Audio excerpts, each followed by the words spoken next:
wabarakatuh. Terima kasih atas kesempatan yang telah diberikan. Pada mata kuliah vulkanologi ini, saya akan membahas terkait Gunung Ararat yang berada di Turki.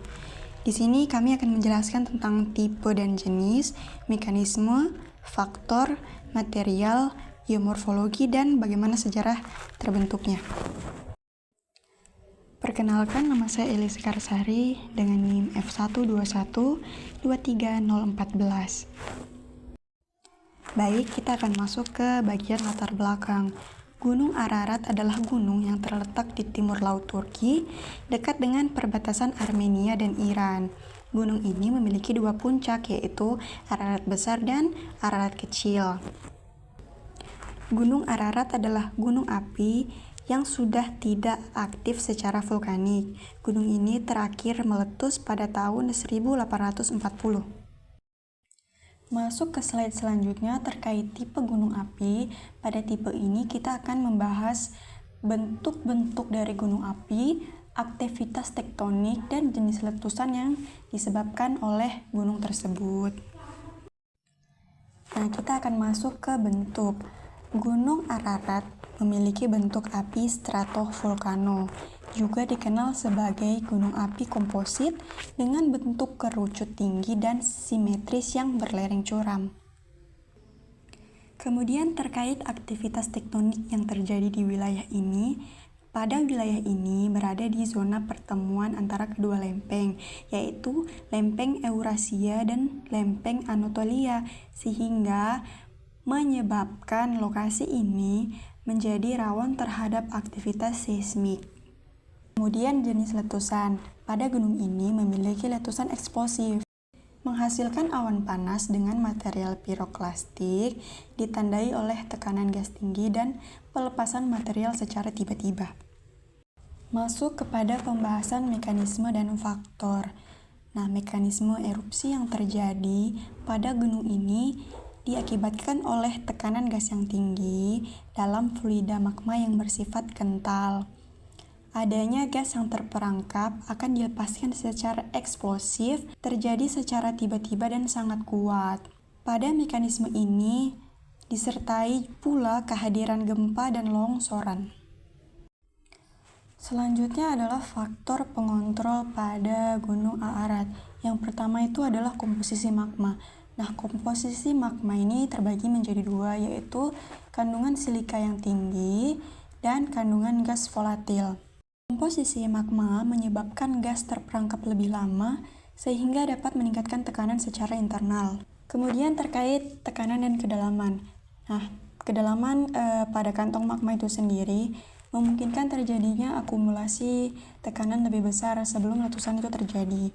Sedangkan tekanan dari batuan dapat menahan dan mempercepat terjadinya pelepasan magma. Kemudian struktur geologi dan jalur erupsi. Struktur geologi seperti retakan dan patahan dapat memengaruhi lokasi keluarnya magma itu sendiri.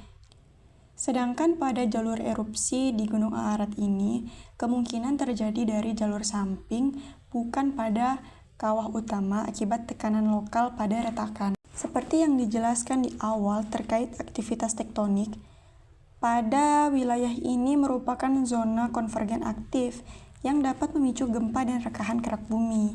Faktor pengontrol yang lain adalah kondisi permukaan, seperti topografi dan lereng, serta kehadiran es atau salju.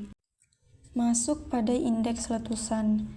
Indeks letusan pada gunung ini masuk pada FEA 3-4 yang tergolong letusan eksplosif sedang sampai besar. Letusan yang ada ini disertai gempa besar dan longsoran sehingga mengakibatkan kehancuran pada Desa Akhuri dan Bihara St. Jakob yang memakan 10.000 korban jiwa. Kemudian kita akan lanjut pada pembahasan selanjutnya. Seperti yang teman-teman ketahui bahwa magma adalah material panas yang terbentuk di dalam kerak bumi. Magma ini terdiri dari campuran yang kompleks dari batuan beku, mineral terlarut, gas, dan kristal. Magma sendiri terbentuk dari gesekan atau tumbukan dua lempeng tektonik sehingga menghasilkan suhu tinggi yang dapat membentuk dapur magma. Lanjut ke tipe magma. Pada gunung ini terbagi menjadi dua, yaitu magma andesitik dan magma dasitik. Nah, pada magma andesitik, magma jenis ini memiliki komposisi dengan kandungan silika 55-60%, mengandung kuarsa, besi, dan magnesium.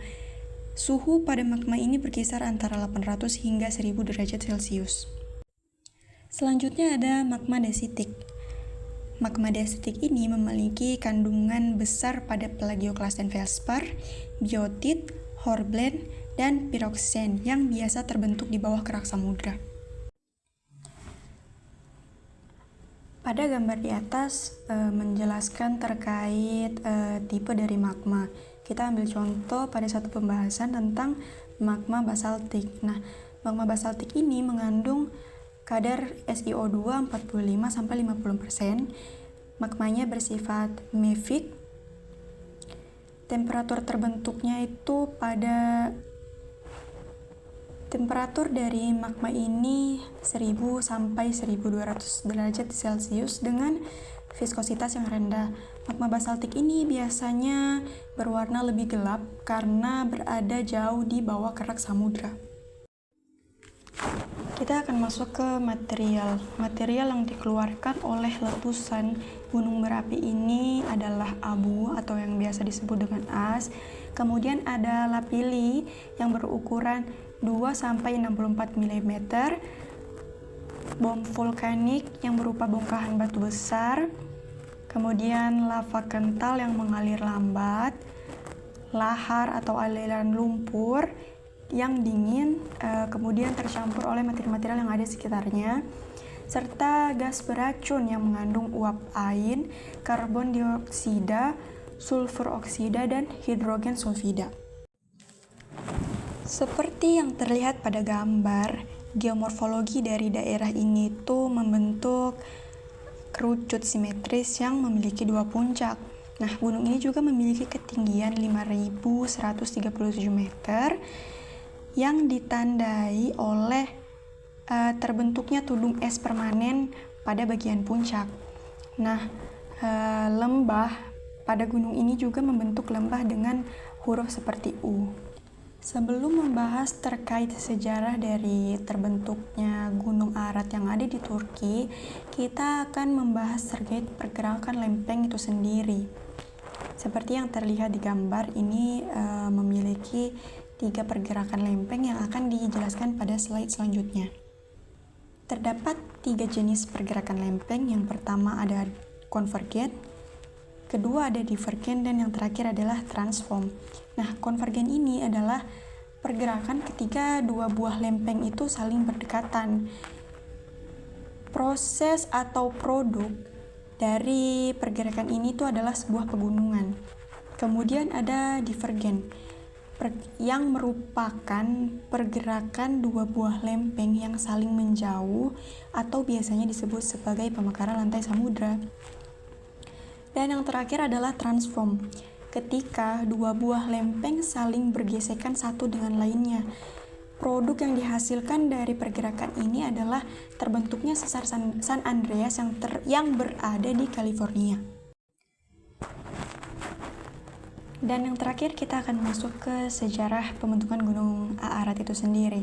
Seperti yang kita ketahui bahwa Gunung Ararat ini adalah suatu dataran tinggi yang terbentuk antara zona tumbukan lempeng Arab dan lempeng Eurasia. Ketika lempeng Arab menunjang lempeng Eurasia, maka akan terjadi kompresi di kerak bumi sehingga menyebabkan pembentukan pegunungan. Kemudian adanya suhu tinggi juga dapat mengakibatkan terjadinya pelelehan yang menyebabkan magma naik ke permukaan sehingga lama-kelamaan akan membentuk gunung stratovolcano. Yang terakhir adalah kesimpulan. Dari pembahasan yang ada, kita dapat menyimpulkan bahwa Gunung Ararat adalah gunung yang terletak di Turki, merupakan gunung vulkanik yang sudah tidak aktif lagi, terbentuk akibat adanya aktivitas tektonik pada masa lampau yang memiliki bentuk stratovolcano, memiliki tipe magma andesitik dan dasitik, yang dapat mencirikan salah satu tipe letusan eksplosif atau letusan yang terjadi secara tiba-tiba dan sangat kuat. Baik, itulah pembahasan dari Gunung Ararat yang berada di Turki. Mohon maaf apabila terdapat banyak kesalahan dalam pembuatan materi dan pembahasan. Saya akhiri, wabillahi taufik walhidayah. Wassalamualaikum warahmatullahi wabarakatuh.